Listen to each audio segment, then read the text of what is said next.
Oh my Lanta, I'm actually considering talking in this, so if it's music that you hear and it's fast forwarded, you know what happened.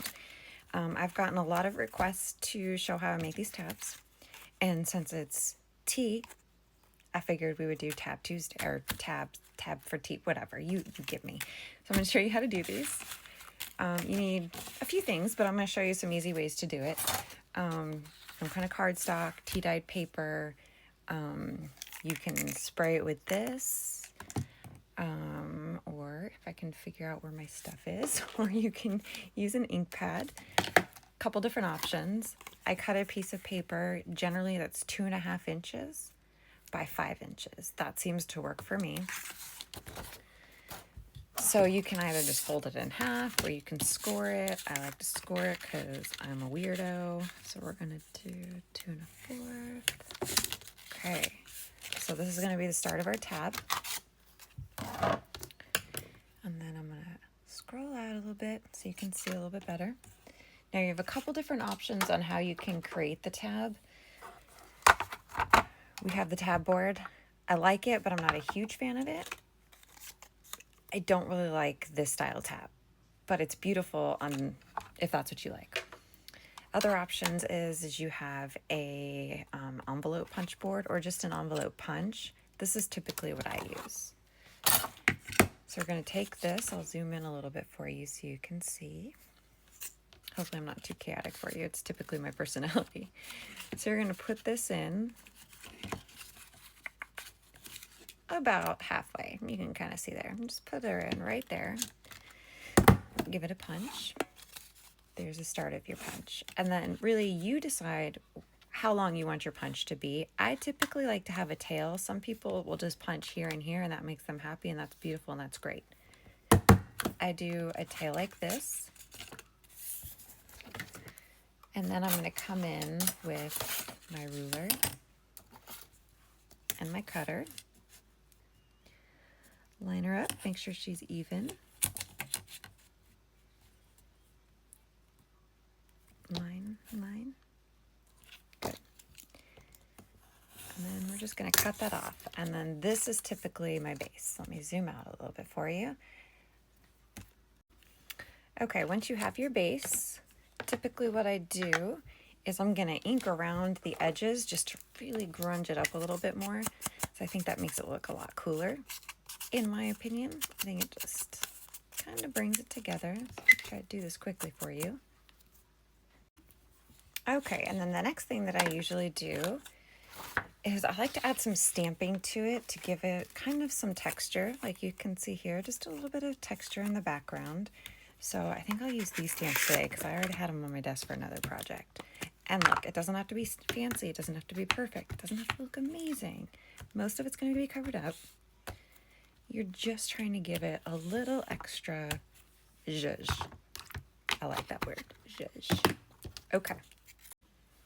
Okay, now in the interest of save time, I've kind of prepped some stuff. So generally I have kind of a pattern that I follow. I usually get some kind of unique paper. This is my rust paper, if you didn't see that video. This is my rust paper. And then I'll do kind of one of two things. I'll get like a film strip or some like dyed cheesecloth, or you can do both. Why not? We'll do both today. We're just gonna go for it. And I'm gonna add just a little bit of glue to these, just a little bit. And then I'm gonna stitch right through it and I'll come back and show you that in a second. I lied, I'm a liar. I'm back real quick. Before I sew through, you're gonna want something to kind of bring it out this way, is what I generally like to do. Like I build it up, kind of out, and then out this way. So this was one of the Tim Holtz tickets that I just cut in half. You can use either half or use one on one and one on another, which is something I kind of do. And then I'm gonna stick this here, and then I'm gonna sew through.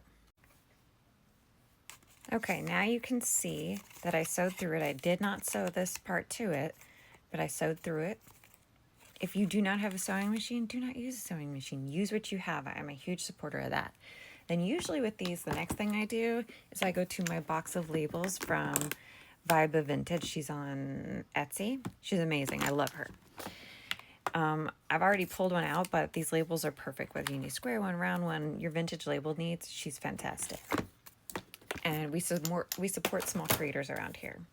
Okay, so the next thing I'll do is typically I'll take something and I will sew it here. Or not sew. Not so. I will glue this down right here. We are done sewing. Okay. Now is when we're going to pull back and look at it and make some special touches. Do we want to put a tab here? We could. Why not? We could put a Tim Holtz doll here. I can put some hardware here. Let me pull some stuff. Okay, to save time, I went ahead and attached little Miss Cutie sassy pants here. And I took the opportunity to go ahead and utilize this that was already here. Now I'm going to take one of these. These are actually for picture frames. Okay, I like to slide them on like this, poke a little hole, get you an eyelet. Again, sorry about my fingers. I have been creating and that's just the way it goes. I'm not going to wear gloves or make it weird. I'm just going to be a human about it. Okay, so then you would take one of these if you haven't seen it yet. Let me scroll out a little bit. And you can put it in your journal like this. Then you have a tab, and what I do is I normally glue it just here and sometimes here, because then you have a pocket, a tab, and a place for a dangle. All right, let me know if y'all have any questions. I thoroughly enjoy making these. They're some of my favorite things to make, as you can see. And thanks for listening.